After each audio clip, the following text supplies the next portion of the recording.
Obviously, wearing a little Dragon Ball themed here on this show. And of course, my power levels are getting ready to go to 9,000. Why? Because there are so much that I have to talk about. But let me shift to this. There are two parts into this segment that I want to talk about. And you guys are going to be very, very interested to find out what that is. So let's start with this.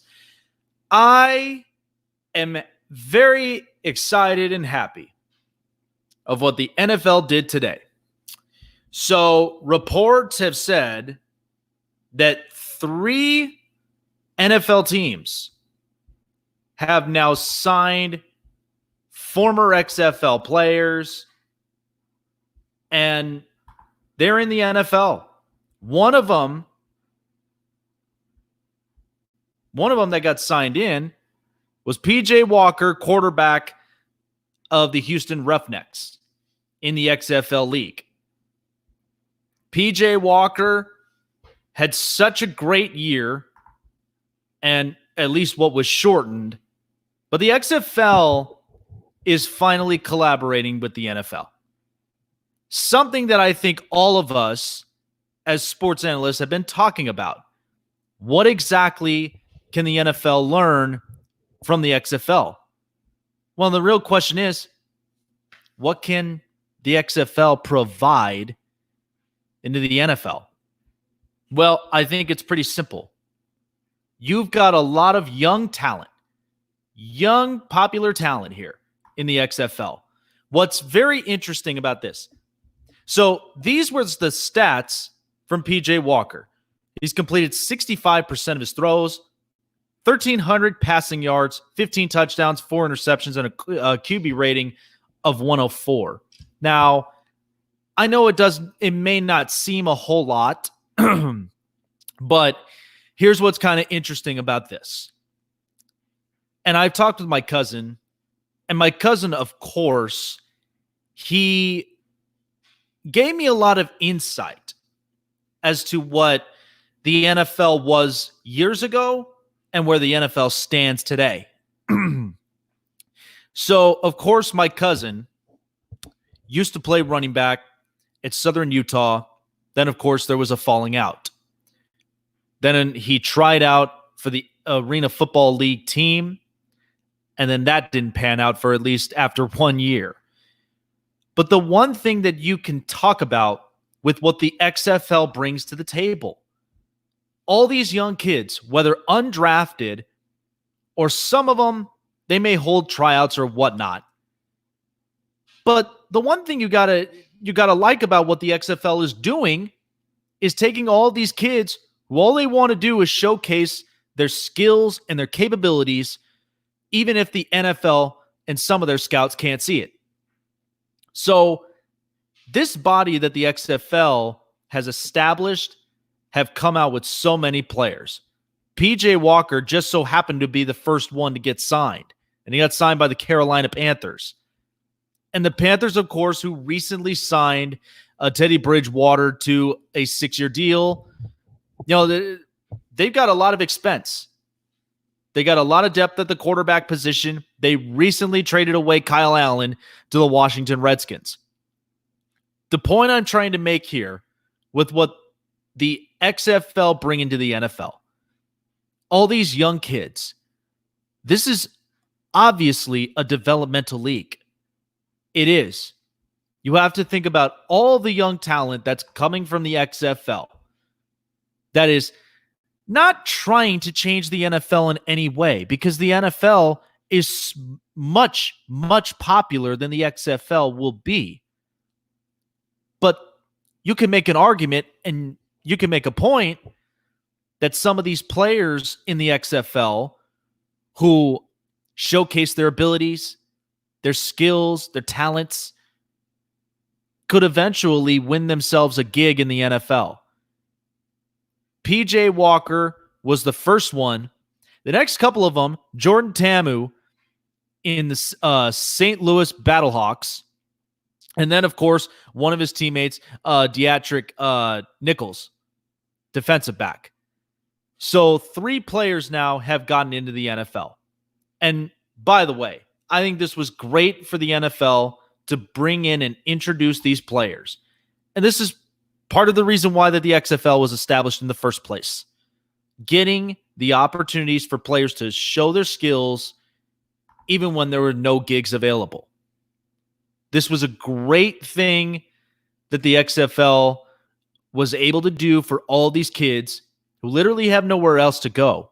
My cousin touched upon this, that when he went into the AFL and tried out, lots of these organizations and some of their front office staffs were basically, they were pushing a lot of these kids. And for what? Where's the guarantee?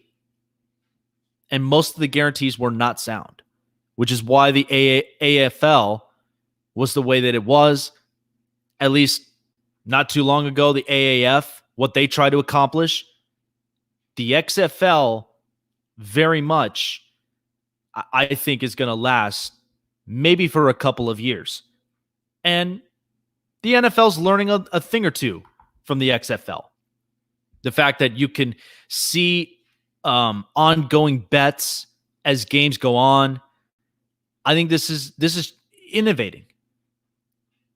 But I like this. And I think this was great.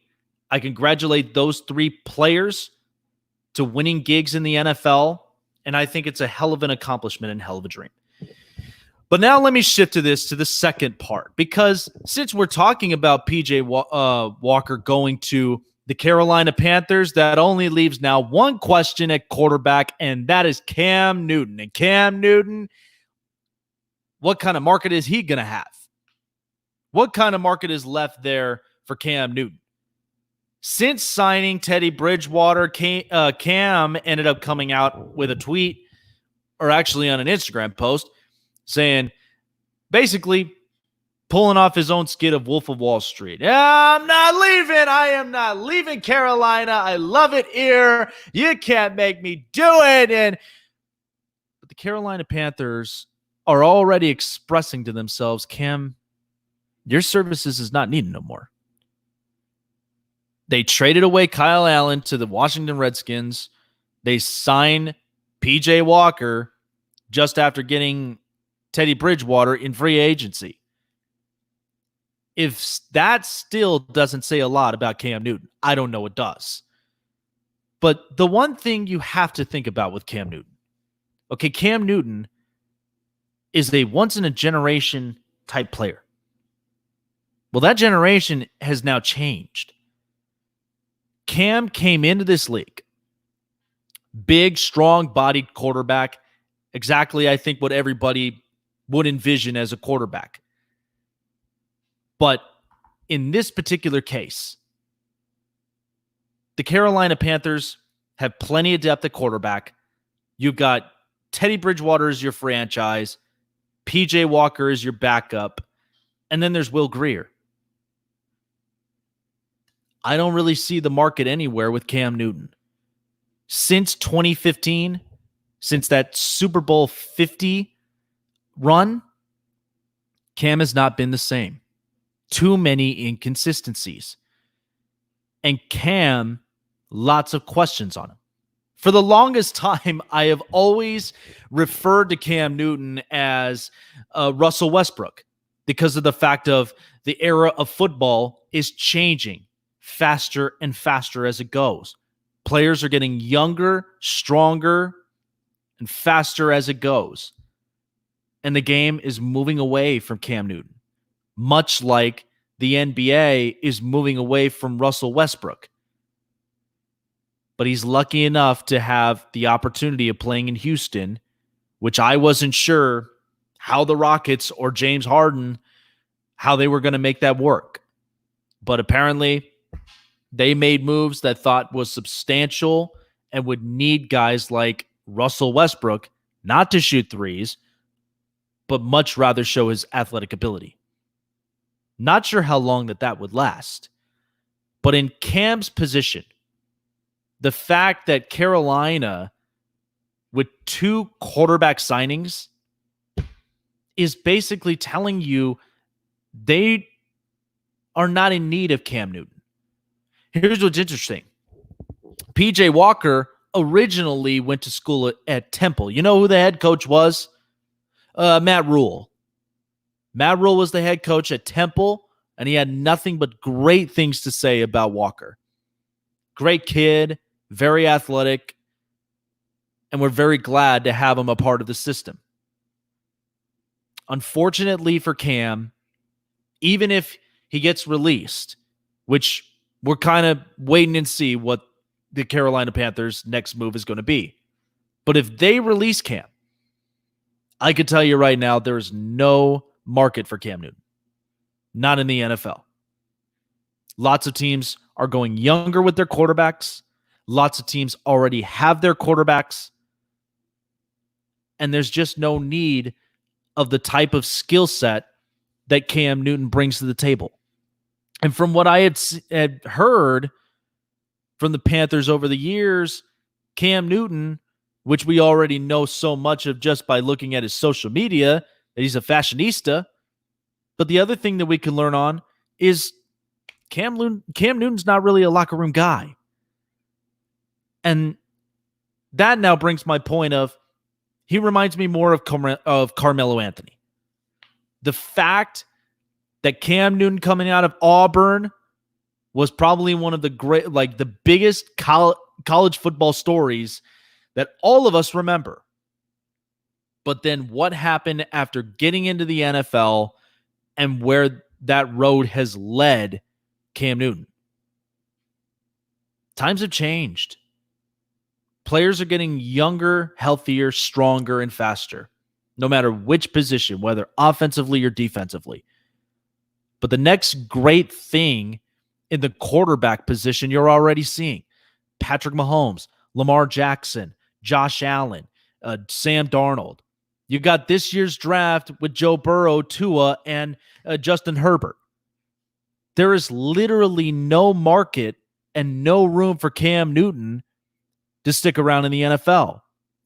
But here's one thing that I think would be very, very interesting. Since we talked about the XFL, why doesn't Cam Newton, if the market doesn't seem to show for itself or it's too thin, why not go and test your skills in the XFL? I don't say that as a downgrade to Cam Newton, but think about it. You've got a generational talent who comes into a league that is nothing but a developmental league, showcases everybody's skill. But here's what's interesting. Everybody loves seeing Cam, right? They all love his fashion. They all love his swag. And he's also somebody that they all call. I remember when they made the Super Bowl run, it was all about Super Cam, right? Maybe if he displayed that in the XFL, ratings and maybe ticket sales would go up.